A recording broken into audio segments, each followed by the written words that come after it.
Most founders believe fundraising is about only pitching.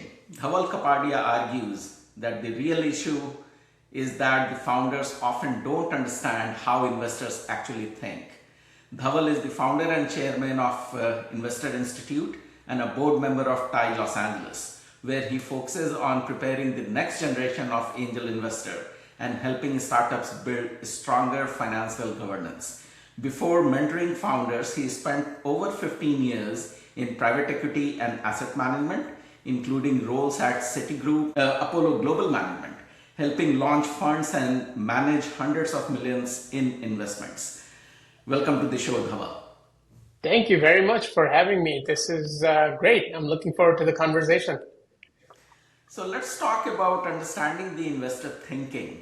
The question to you is, from your experience in private equity and the angel investing, what are the three things investors actually evaluate first when looking at a startup and a startup founder? That are three things that an investor might look for. The founders really need to start by asking questions. The biggest pet peeve I have is, a founder comes up to me, "Hi, how are you?" We exchange names. "Oh, you're an investor. Let me tell you about my startup." And they launch into their pitch. That tends to sort of, lose me pretty quickly because you have no idea what I'm looking for. You have no idea what are the things that are important to me, even if I'm investing in your industry or not, right? So you lose the investor right away by launching into the pitch. When someone tells you, this is an advice to founders, but when someone tells you that they're an investor, start by saying, "Oh, really? What industry do you focus on? What stage do you invest in? What kind of checks do you normally write?" All of these questions qualifies the investor to, for the founder to see if they're the right fit for you. So when you start by asking those questions, you're sort of vetting the investor and saying, is this the right investor for me or not? That's one thing. But two, the investor feels engaged in the conversation. Right now, the investor is giving you information, and it feels like, oh, this person is trying to get to know me. That's a great place to be. And the check sizes and what valuation do you normally invest in? These are really critical points. So, Dhaval, you started as an institutional investor, and that too with Citi and Apollo, who writes multi-million-dollar checks at a very futuristic investment opportunities. What are one or two differences that you see between an institutional investor and when they become an angel investor, which you are today? Generally, at the institutional level, we're looking at much bigger, much more mature startups or businesses, and also much more mature founders. They've gone through a few rounds of fundraising. They sort of understand what things are happening. So the conversations are much more straightforward.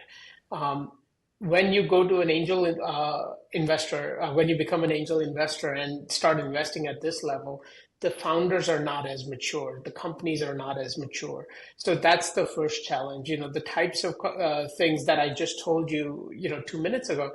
At a more advanced level, you don't really have to get into those things. They already understand, what's required. And then second, I think really important thing, critical thing is that when we start valuing the deal, is this the right deal for us? At what value can we go in? What check size can we write?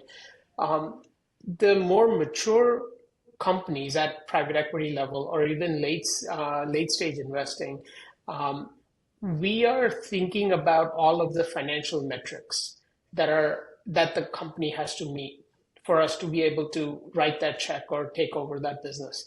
When we are at the angel level, it's much more of an emotional decision because you don't really have those financial metrics. So many startup founders, they pitch and they never get funded. In fact, the data is some 95-96% of the startups don't get funding at all. What are the primary reasons? I think Some of the things we've already touched on, I think, are important because um, the founders are too stuck in their business, in their product that they're thinking about, and they're really not connecting with the investors. I think that for me, that is by far the biggest reason why they sort of miss out, and they keep hitting that wall over and over again, and at some point they burn out. When a founder really engages the investors, I think the whole equation changes. And then second thing is take the feedback that once you engage with an investor, the investor will start giving you feedback on your business, on your go-to-market strategy, on your product. Take that feedback and start implementing it, right? Because those investors know what they're talking about. They've seen other businesses like yours. So once you start getting that feedback, implement it in your business, and that again qualifies you, again gives you more sort of, gunpowder to go back into that conversation, go and come out a little bit better. So, Dhaval, you and I both have sat in many, many pitch events. How do you feel when a founder doesn't even understand, what they're building, unclear problem solution statement, weak financial, and you're a financial guy, so I would like to talk to you about that. Yep. No traction proof, and they just try to live their dream, and suddenly they have set up their company and in front of angel investors and start asking for money. What is your view on that? How should a founder get themselves prepared for the funding round? That's great. I think honestly, before someone actually pitches to the investors, they have to spend at least several months, in my opinion, getting ready for pitching. And if you take that time, if you really use it wisely and prepare yourself, I think you can be amazing at pitching. And understanding who your customer is, meaning who's actually writing you the check, right? Paying your invoice. That is a really important thing. Uh, Giving those people an example of the product and getting their buy-in is really important. And then on the financial side specifically, getting your house in order, just start tracking your expenses. They could be small expenses. You're paying for AWS subscription, or you're paying for some developer costs or some basic things, but start tracking them, develop your P&L. And those financial, that sort of muscle, when you start building it early, then when you come into the conversation with an investor, you'll come in much more clear-eyed and much more sort of on point. So I think problem and solution is the classic thing you stated, but it's also what's your go-to-market strategy, right? How are you going to approach 5,000 customers? How are you going to sign them up? What is the process? Think through all of those things. And, as you sort of go through, I'm saying 3 to 6 months, but as you go through, you get the answer, you write it down, and then just check it, proof it, right? And so it's not just getting an answer, but qualify all of the different aspects of that answer, and make sure they actually, are validated before you present them to the investor. So in this segment, preparing the founders for investment, let's talk about where it all starts, the pitch deck. As an investor, what are you looking for in a pitch deck? Yeah, it's pitch decks are very, very interesting because there are lots of different ways someone can approach a pitch deck, right? I've seen pitch decks that are just graphics with 5 words on each slide, and it blows me away that I get to the end of 18th slide, and I'm like, oh my God, this is someone I need to meet. And then there are text heavy slides where you have 20 bullets on every text, and they can be good, they can be bad, but you have the similar reaction. So what's the right approach? I think that is the important thing. So just to continue building the story, if you've taken the 3 to 6 months to sort of prepare for pitching, what you should do is start building the pitch deck on day one of that 3 month or 6 month time period. And what happens is the problem statement, the solution, how you describe your product, how you describe your ideal customer, all of those things, put them in the pitch deck, right? Write them out. And it may be 5 bullets, it may be 2 bullets, but write it out in your pitch deck. And as you go through that preparation stage, those 3 months, qualify each item, reread them, rewrite them. So this way you're going through it over and over again. And as you go through the process, that pitch deck might get longer, might get, more detailed and more descriptive, which is perfect. That's what we want to do. And I've seen founders with a 50-slide pitch deck. So that's your starting point. And then from that, you start to develop a story that you want to communicate to the investor. A story you can tell in 5 to 10 minutes maximum. And then you can take those 50 slides and say, okay, what do I need? What are the pieces I need to tell that story? And sort of narrow down from there and get to the, somewhere around 15 slides. That is the best approach, in my opinion. I've seen people just go to ChatGPT and say, okay, I need a 15-slide pitch deck. Write me the bullets and then copy and paste those bullets into PowerPoint. That generally doesn't work because the process of doing all the research, the process of thinking through every aspect of that story, that does not come through. When you say, okay, I just need 15 slides, so let me just create 15 slides, you lose out on that process. And when we're looking at pitch decks, that process actually comes through because we can tell the progression. We can tell that you've sort of rewritten that bullet 8 times before it came in front of us. And that sort of helps us understand that, okay, this person has done the homework. They've gone through the hard part. So now they're ready. Now I can sort of chew through that. So I think that's the approach I would subscribe to, where, use the pitch deck as your starting point, do the analysis, and as you do the analysis, sort of keep editing that pitch deck. And we want to see the version 14, not the version 1. And when it's version 14, that's when it's really, really good. Mm-hmm. Okay. Financial, we have seen a lot of projections. Many a times you can see that, the projections are generally 10% month over month growth. Then they have put it into the formula and just, done it on an Excel sheet. What is your view on a projection? What I really want the founders to do is think through your expectations. And when everybody wants to create the hockey stick and then, compound 10% growth, like you said, you just draw that out in Excel and you get a hockey stick, everybody's happy.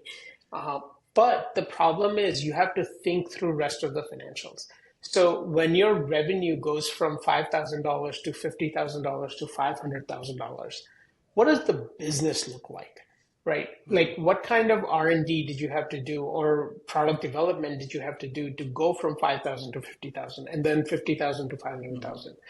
What kind of employees do you need? What kind of expense structure are you going to have?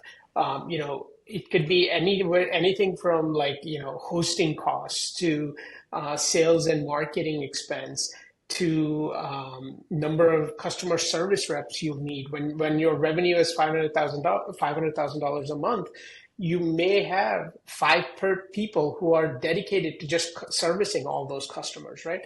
So those salaries accounted for? Think through all of those expectations. And my recommendation is think through from quarter to quarter. So Q1, this is what's going to happen. Q2, this is what's going to happen. And that's a 3-month chunk. It's usually achievable by the end of those 3 months. And then you can break them down into month over month. But I would start with okay, on January 1st, my business looks like this. On April 1st, it's going to look completely different, but it's going to look like this. On July 1st, it's going to look like this. Go through that process, think through the entire business, and then put that into the numbers. because numbers also tell a story, right? But especially when we're stretching them out 18 months, 24 months, some of these projections are 5-year projections. We know they're going to be wrong, but we just want to know that you did the hard work in thinking through the business. And when you've thought through the business, that comes through and the story comes through. That's what we want to see.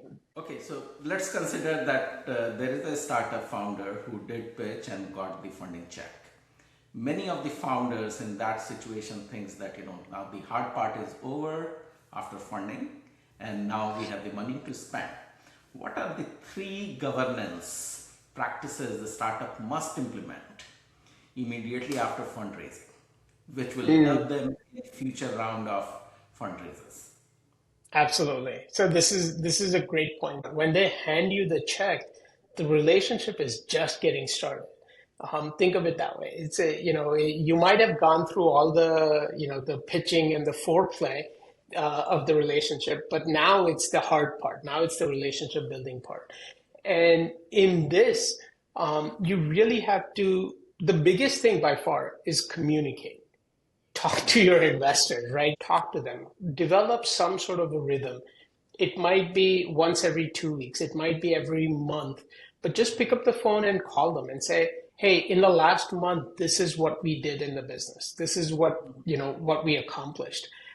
If the investor says, listen, I don't want you to call me every month, just send me an email. Okay, send an email with 3 to 5 bullet points. This is what we did. These are our challenges.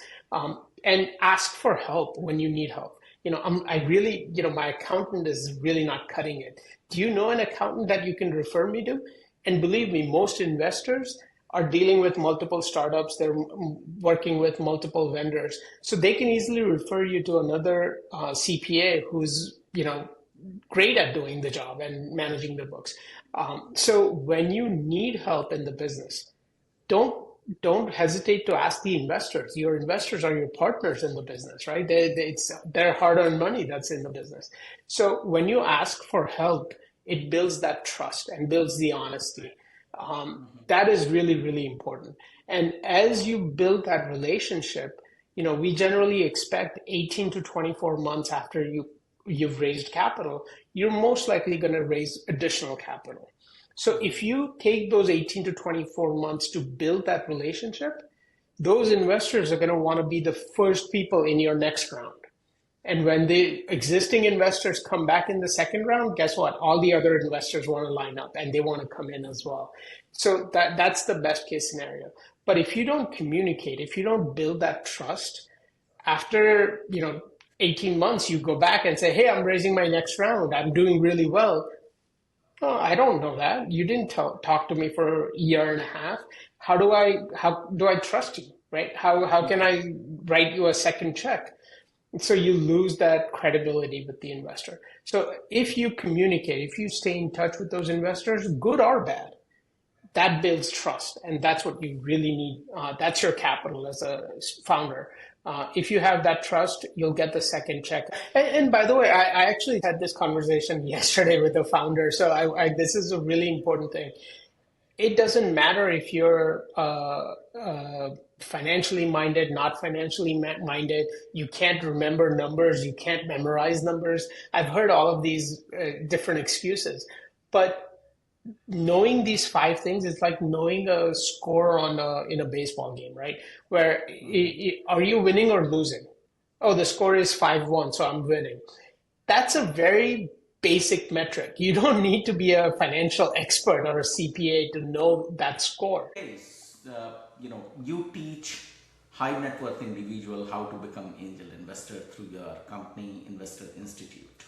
Mm-hmm. What are the 3 lessons that every new investor, every new HNI who wants to start investing into startups should learn before writing the first check? Is it the portfolio mindset, due diligence expertise, or patience? All of the above, but they're in order of importance, right? So let's start with the most important thing. A high net worth investor generally, at least in the conversations and the people that I've dealt with, generally are not thinking about individual returns, right? Like, oh, this stock is going to give me a 5% return versus that stock might give me 8% return. That's not the mindset. The mindset is managing risk. And that's a really, really important thing. It's even important for the founders to understand, but understanding your risk in your portfolio is extremely important. When you look at a new asset class, the risk question is usually the number one question that they want to know. Is this a risky asset class? If so, am I going to get paid for that risk? Or is it, is it not worth entering the asset class? And the other side of the risk equation is the return answer. So risk, return go hand in hand. As your risk goes up, your return goes up. With that in mind, what most high net worth individuals want to know is, with 80% of my portfolio, I don't want to take any risk, or I don't want to take outsized risk, right? That needs to be safe. It needs to give me, the constant 6 to 8% growth, and I'm happy. But the last 10 to 20% of your portfolio, you want to take some bets, some higher risk, assets in your portfolio, because what happens is when that 10% high risk asset doubles in size, your entire portfolio return can double. It's a very outsized, equation. So, for example, if 100% of your portfolio gives you a 6% return, but now let's say that's 106, right? So that's fine. Now 90% of your portfolio gives you 6% return, but the 10% doubles in size. What it's doing now, your portfolio return is almost 115. So you see, you just went from 106 to 115 with just risking 10%, very small amount in your overall portfolio. So that is the equation most high net worth investors are thinking about. That, okay, I'm willing to risk that 10%, but is it going to double my return? Is it going to take me from 106 to 115? If the answer is yes, they need to look at asset classes like early stage investing and especially angel investing. The earlier you go, by the way, higher the risk, right? So a publicly listed company underneath that, or higher risk than that, is private equity. Higher risk is late stage. Before that, it's early stage, and before that, it's angel investing. So angel investing, in some ways, is the highest risk asset you can add to your portfolio. Now, with that in mind, how do you incorporate? How do you enter the business? So that's your first answer, right? That portfolio mindset. You have to have that. Look at it more from a risk perspective, and then return is sort of the cherry on top. The second is, how do you enter? Do you do due diligence? Am I going to need to spend 20 hours a week, 30 hours a week going through different startups and picking one? No. The right answer is you don't have to. When you join an angel group, generally you have a team of people who are working towards this, who want to achieve this, right? So as an individual, you don't necessarily want to go through all the hassle yourself. Join an angel group like TiE Los Angeles Angels is a group that I run, but we have many groups. We have Tech Coast Angels. We have many angel groups who are investing in this asset class. So when you join one of those groups, you surround yourself with other high net worth individuals who understand this asset class, and it becomes a lot easier to invest. And to go one step above that, invest through funds. A lot of angel groups now have funds also. When you invest through a fund, then you can be totally hands off and let the fund managers and the people who are making those decisions really do all the homework for you and make those decisions for you. So do you have to do due diligence and spend 20, 30 hours a week? No. Work with people who can sort of help you get that done.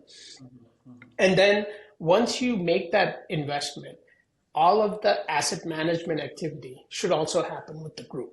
And as that group does the day-to-day tracking and having those monthly conversations with the founder, let them know, hey, I'm a financial expert. If someone is having, challenges managing their financials, or if they have a problem getting a bank loan or something like that, give me a call. I'm happy to help. But if they have a problem with their technology or something else, I'm not the guy, find the other person.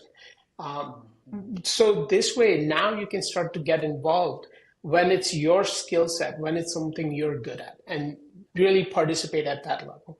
That would sort of be my approach to high net worth individuals. You run pitch events for years for TiE Los Angeles, SoCal. What are the three signals that you see when I start a founder is pitching that, yes, this is the company, let's take it to the next level? Three things. Okay. Let's narrow it down because usually we're looking for 7 to 10 things from the founder. But the three things, first is clarity of thought. And this applies throughout the presentation, but it especially applies to the problem you're trying to solve. That has to be super clear. And it has to be, when you have that clarity, you can usually explain it to like a 10-year-old kid in about 30 seconds, right? It doesn't matter, like SpaceX, what are they trying to solve for? Well, going to space is difficult, it's expensive. We're trying to make it cheap and easily accessible. We'll send out a rocket every week instead of once every 3 months. Like that is not a difficult problem and solution, right? So you don't have to be a rocket engineer to understand SpaceX's mission. So using that example, if you can tell me the problem people are having that you're trying to solve for in 20, 30 seconds, that's what we want. And in completely non-technical way, right? Like you're talking to a 10-year-old kid. How would you explain your problem to a 10-year-old kid? And if you can do that in 20, 30 seconds, great. That's check number one. Check number two is the solution that you have. Again, can you explain the solution in 20, 30 seconds? And again, non-technical, we're going to talk about the technicals as we get into due diligence and we take a closer look at your product or service that you're offering. But initial conversation, can you explain the solution in 30 seconds, right? We've developed a new manufacturing system for our rockets. So that's why we're able to do this. Great. Okay. I can understand that. What is that method? We'll talk about that later, but tell me the solution in 30 seconds. And then the problem, solution, and third thing I'll add to the list is the traction. What have you done to date? What have you accomplished in the last 6 months that tells me that you're going to be successful at this? And generally, traction was sort of a no-no word in angel investing because you're so early on. You're just trying to connect with the founder. You're just trying to understand their motivations. But traction is now becoming more and more important because you can do more with less, right? We have all kinds of AI tools to help you do everything. So have you done any of that? Have you tried to get a customer, show someone a presentation and get them to sort of nod their head and get their buy-in? And if you've done that, tell me that listen, I approached these 10 people who are potential customers and they're all ready to sign the check right now. I just don't have the product, so I can't sell it, right? So if you come to me and say that I have traction, I've done something, I've developed an MVP, I've gotten the first 10 customers, now I am really excited. So if I had to narrow it down to three things, it's the problem, solution, and traction. If you can tell me those three things in minute to 3 minutes, you got my attention. And then we can do rest of the 5 minutes or 7-minute presentation and talk about the details. But these are the most critical three things. Okay, so now I'm going to flip this question.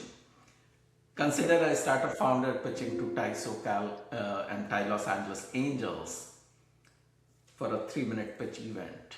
What are the three signals that you get which helps you in rejecting a founder? That's really good. Okay. So the red flags. I think the first one, I'll take an easy one because it's the opposite of what I've already talked about. It's not being clear. If I can't understand you in the first 5 minutes, I'm not going to be interested, right? So that's sort of the filter number one. You have to have that clarity. Second thing is generally the personality is just too conservative or too closed off. So as you mentioned, when we start having a conversation or when I ask you a question, you sort of almost take offense to it and you sort of lean away from the camera or lean away from, the conversation. That tells me that you're not open to a discussion. You're just there to give me a pre-recorded speech, and that generally won't work, right? We have to be able to talk. And I think the third thing is the unrealistic side of it is also very, very important. I think that being realistic, being aggressive but realistic is okay. That's what we want. But being unrealistic, oh, I'm going to have an IPO in, 2 years for $10 trillion. No, you're not, right? So that you don't want to tell a story where you lose the other person. And as you sort of go through the story, if each of those, the piece of the puzzle, if they are realistic and you get sort of my nodding and you get my buy-in at each stage, by end of the stage, oh, we're going to win the game. Okay, I believe you. But if each of those stages you say, I don't know about that one. I don't know about that one. The hockey stick, it's way too steep.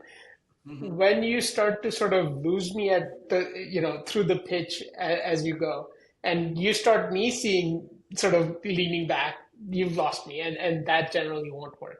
So being realistic, I think, is also a great point. Yeah. Right.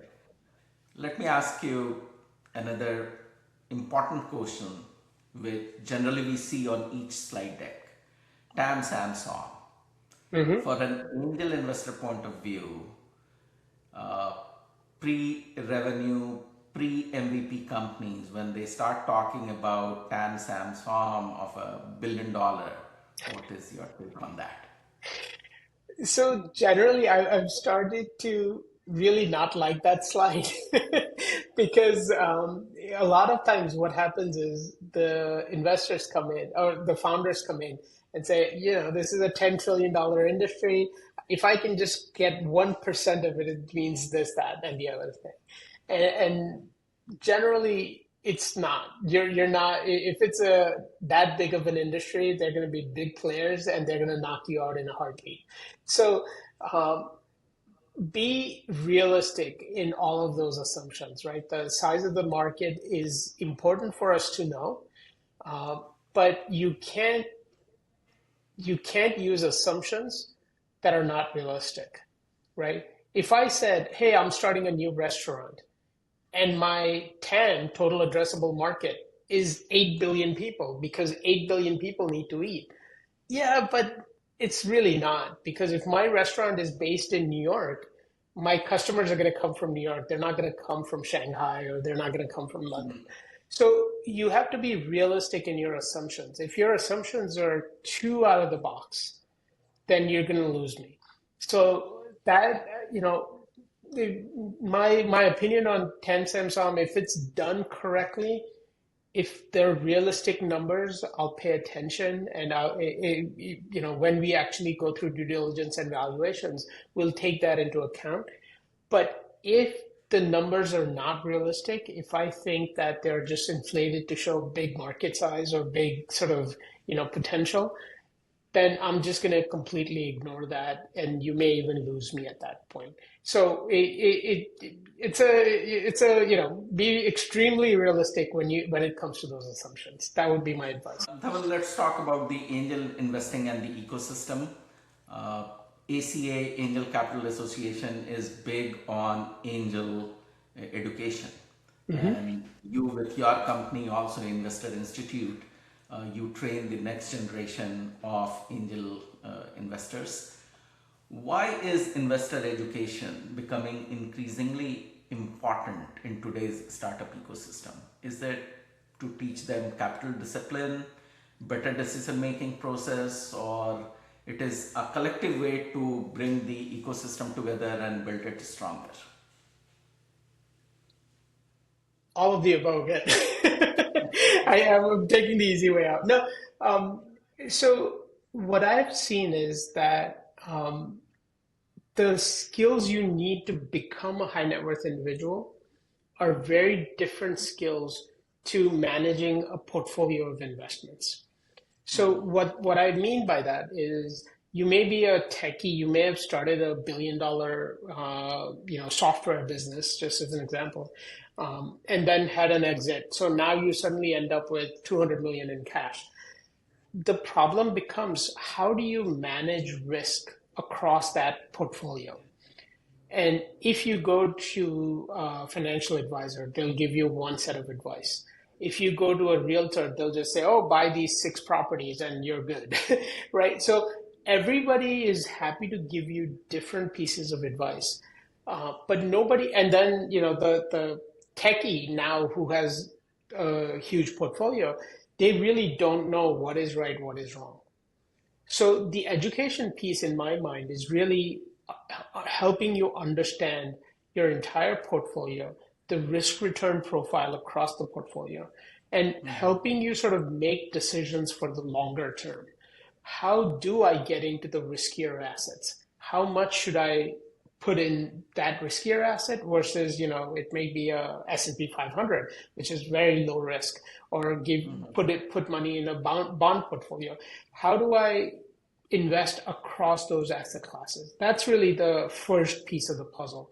And my goal with Investor Institute is to really help you understand that. It's to really teach you that sort of big picture thinking. And once you decide that, okay, I'm going to allocate X amount to real estate, X amount to angel investing, X amount to stock market, then we can start to make smart decisions on each of those asset classes. So for example, in angel investing, okay, how do you diversify so that you sort of maximize your return, minimize your risk? Those types of decisions, we can help specific. So like stock market might be an easier example. You say, okay, I'm going to allocate 40% to the stock market. Okay. Now, diversifying that 40% to minimize risk, maximize your return, we can talk to a financial advisor and help you make the right decisions, those small incremental decisions at that point. But you understand why you put 40% in the S&P 500, right, or in the stock market. That's the important thing. And ACA, I think, is a great example for angel capital, because ACA education really helps you focus on those individual steps in making the investment decision. So it may be building that portfolio. It may be doing the due diligence. It may be working with a group of other investors where you can syndicate deals. So that ACA really focuses on that angel capital, whereas in my mission with the Investor Institute is to really help you understand the diversification across the portfolio. Taking forward on the same point, for someone, HNI, who wants to become an angel investor, what are the 3 steps that they should do before making their first investment? And the follow-up question on this is, if there is a HNI who wants to become an angel investor, what should be their first year goal of writing checks? How many company? What should be the size? Okay. So generally speaking, there's no one answer that fits all investors, right? And everybody's unique. Everybody's portfolio is going to be unique. Risk appetite is going to be unique. So this is not investment advice. I'm not a financial advisor anyway, but this is not investment advice. This is just generic advice to understand the asset class. But step 1 in my mind is join a group. Join a bunch of people who are already doing it. And when you do that, you surround yourself with the right mindset, right education that sort of helps you make smart decisions. So join a group. TiE Los Angeles Angels is a perfect example. TiE is a global organization, right? So no matter where you are, you can join that organization. So join a group would be step 1. Step 2 is really try to make a judgment call on your starting point.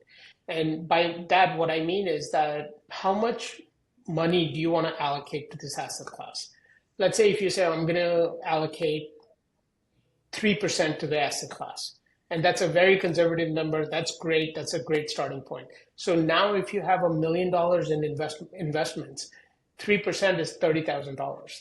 So now we know, okay, our starting point is going to be $30,000.